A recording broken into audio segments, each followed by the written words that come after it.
بسم اللہ الرحمن الرحیم۔ السلام علیکم۔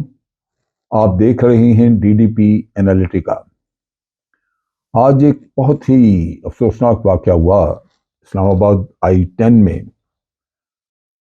ایک خودکش دھماکہ۔ اسلام آباد یا اس کے سراؤنڈنگ میں، اس کے آس پاس اس طرح کا خودکش دھماکہ ہو جانا، یہ خاصا سیریس اور کافی پریشان کن بات ہے، اس لیے کہ اسلام آباد ہر طرف سے اس پہ چیک پوسٹیں ہیں، چیکنگ کی جاتی ہے اور کسی کو بھی اندر آنے کی اجازت نہیں۔ لیکن یہاں جب کسی نے اندر آنے کی کوشش کی ہے، جو کہ باہر پکڑا گیا، اور وہ بھی ایک پوری گاڑی ایکسپلوسیو سے بھری تیار کر کے لے کے وہ آیا، تو لازمی بات ہے کہ فکر کی بات تو ہے کہ دہشت گرد یہاں تک پہنچ چکے ہیں۔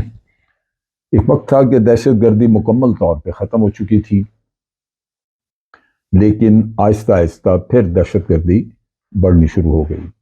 ابھی ہم پوری طرح اس واقعے سے جو کہ بنو میں ہوا، اس سے ہی پوری طرح نبردآزمار نہیں ہو سکے۔ لوگ زخمی ہیں، کچھ نہ کچھ ہاسپٹل میں پڑے ہوئے ہیں، اور اسی پہ ابھی سوچ بچار ہو رہی ہے کہ یہ ایک سوئسائڈ بامبنگ ہو گئی۔ واقعہ کیوں ہے کہ اس میں ایک آدمی اور ایک عورت دونوں یہ اکٹھے داخل ہونے کی کوشش کر رہے تھے اسلام آباد۔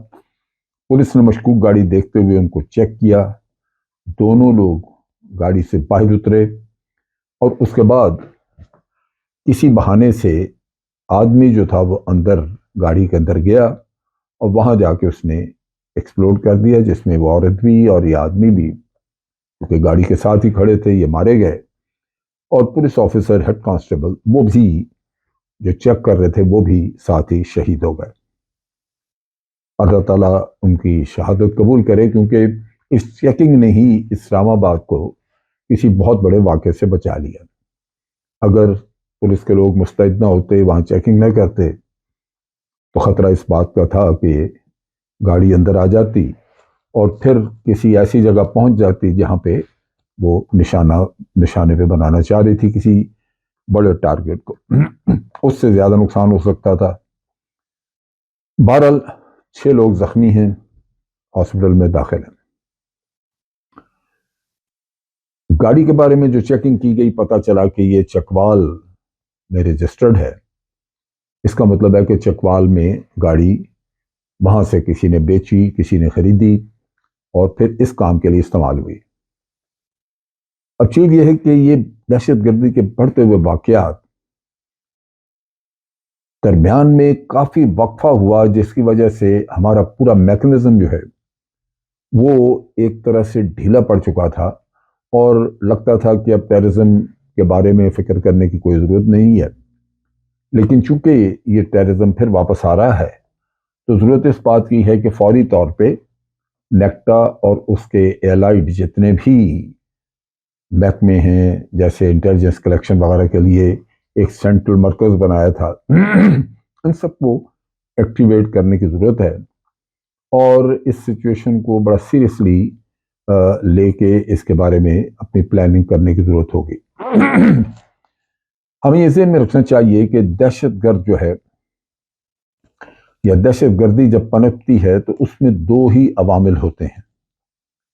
ایک تو دہشت گرد کے لیے چھپنے کی پناہ گاہ، جسے ہم سیف ہیونز کہتے ہیں،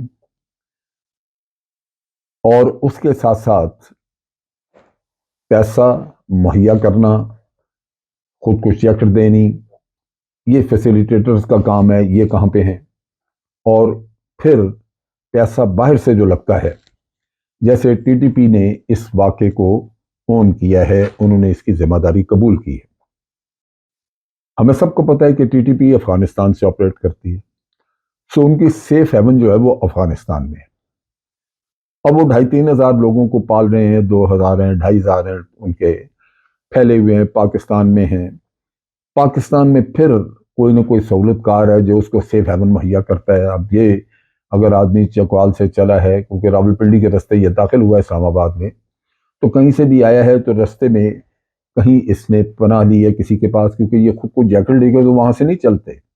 اگر افغانستان سے یا فاٹا سے کسی علاقے سے چلا ہے تو سوئسائڈ جیکٹ اس کو یہاں آ کے راولپنڈی یا کسی اور جگہ یہاں پرامن علاقے جو ہیں ان میں کہیں مہیا کی گئی ہوگی. اس کا مطلب یہ ہے کہ اس کا فیسیلیٹیٹر اور سیف ہیون جس نے اس کو رکھا، ٹارگٹ تک گائیڈ کیا، وہ یہاں موجود ہیں. پھر افغانستان کی سیف ہیونز اور وہاں سے پیسہ وصول کرنا، کیونکہ وہ آگے ٹارگٹ میں پیسہ وہ لگاتے ہیں. یہاں مثال کے طور پہ اگر کوئی فیسیلیٹیٹر ہے جو پناہ دیتا ہے، جس نے پناہ دی مثال کے طور پہ راولپنڈی شہر میں کسی نے دی، تو وہ اپنی لالچ کے لیے دے گا، اس کو پیسہ ڈی ٹی پی کی طرف سے ملے گا، لہذا وہ اس پیسے کو خرچ کرے گا. سو یہاں پہ وہ فنڈز جو کہ ٹی ٹی پی کو مل رہے ہیں، یہی دو بنیادی ضرورتیں ہوتی ہیں، سیف ہیون اور پیسہ. یہ جب مل جاتا ہے تو جو لوگ پیسہ دیتے ہیں وہ ان سے مطالبہ پھر کرتے ہیں کہ بھئی ہمیں کوئی جلدی ایکشن دکھاؤ، پیسہ تمہیں اس لیے نہیں دیا کہ تم کھا پی کے آرام سے بیٹھ جاؤ، ہمیں واقعہ کر کے دو. تو وہ پھر آگے چلتے ہیں، اسی طرح کوئی نہ کوئی واقعہ کرتے ہیں، پھر مزید پیسے ملتے ہیں. تو یہ سائیکل چلتا ہے. اب یہاں پہ ہمیں یہ بھی ذہن میں رکھنا چاہیے کہ سوئسائڈ بامبنگ ایک ایسا خطرناک کھیل ہے کہ اگر سوئسائڈ بامبر ایک دفعہ اپنی سیف ہیون سے باہر نکل آئے تو وہ اگر ٹارگٹ تک نہیں بھی پہنچتا تو تب بھی رستے میں جہاں کہیں وہ ایکسپلوڈ کرے گا اپنے آپ کو، تو کچھ نہ کچھ نقصان کرے گا. جیسے ابھی آج ہوا کہ چیکنگ کے دوران اس نے اپنے آپ کو دھماکے سے اڑا دیا اور ہمارے اہلکار 4-5 اہلکار زخمی ہو گئے اور ایک ہیڈ کانسٹیبل شہید ہو گئے. یہ نقصان ہوا، دہشت گرد نے تو مارے جانا تھا. سو ان حالات میں طریقہ کار یہی ہے کہ دہشت گرد کو یا سوئسائڈ بامبر کو اس کے گھر سے نکلنے سے پہلے پکڑا جائے. اور وہ تبھی ہو سکتا ہے کہ آپ اپنے انٹیلیجنس نیٹ ورک کو مربوط کریں اور اس کو پھیلائیں. اس وقت ہماری 2-3 کمزوریاں ہیں. پہلی کمزوری تو باہر ہے کہ ہمیں افغان طالبان کی طرف سے وہ تعاون نہیں مل رہا جو ملنا چاہیے. افغانستان میں بیٹھے بے دھڑک پی ٹی پی نے اس کی ذمہ داری قبول کی. اگر ذمہ داری قبول کی تو افغان طالبان نے ان کے خلاف کیا ایکشن کیا؟ کچھ نہیں. سو یہ فورن آفس کو یہ ایشو اٹھانا چاہیے ان کے ساتھ. دوسری چیز یہ ہے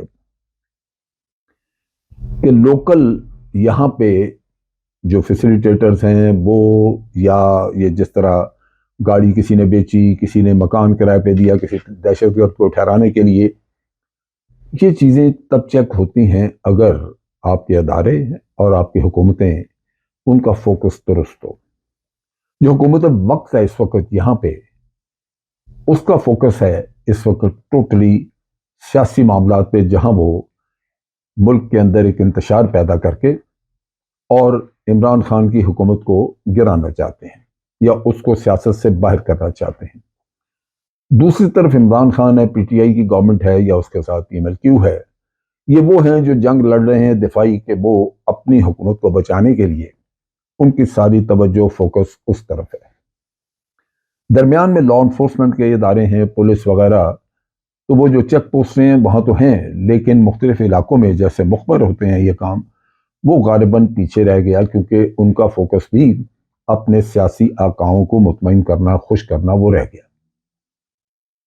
اگر انٹیلیجنس کے اداروں کی ہم بات کریں تو وہ بھی اس وقت سیاست کی طرف زیادہ مائل ہیں بمقابلہ سیکیورٹی کے. نتیجہ یہ کہ جب آپ کے ملک میں پولیٹیکل انسٹیبلٹی ہوگی، جب آپ کے ادارے اور آپ کی حکومتوں کی توجہ کہیں اور ہوگی، تو دہشت گرد کے لیے ایک کھلی چھٹی کھلا میدان ہوتا ہے. یہاں آج کل یہی صورتحال ہے. جو باہر کے عوامل ہیں وہ تو ہیں کہ بھئی ان کو سیف ہیون ہے افغانستان میں، کہیں سے ہوسٹائل انٹیلیجنس ایجنسیز ان کو پیسہ دے رہی ہیں، وہ سب کچھ ہے. اس کو ٹیکل کرنا تو ٹھیک ہے، فورن آفس آپ بات کریں گے افغان گورنمنٹ سے، سب کچھ. لیکن جو یہاں عوامل ہیں کہ ایک انڈیویجول جو اپنے آپ کو ایکسپلور کرنا چاہتا ہے، وہ قبائلی ہے یا افغانی ہے، وہ بارڈر سے چلتا ہے یا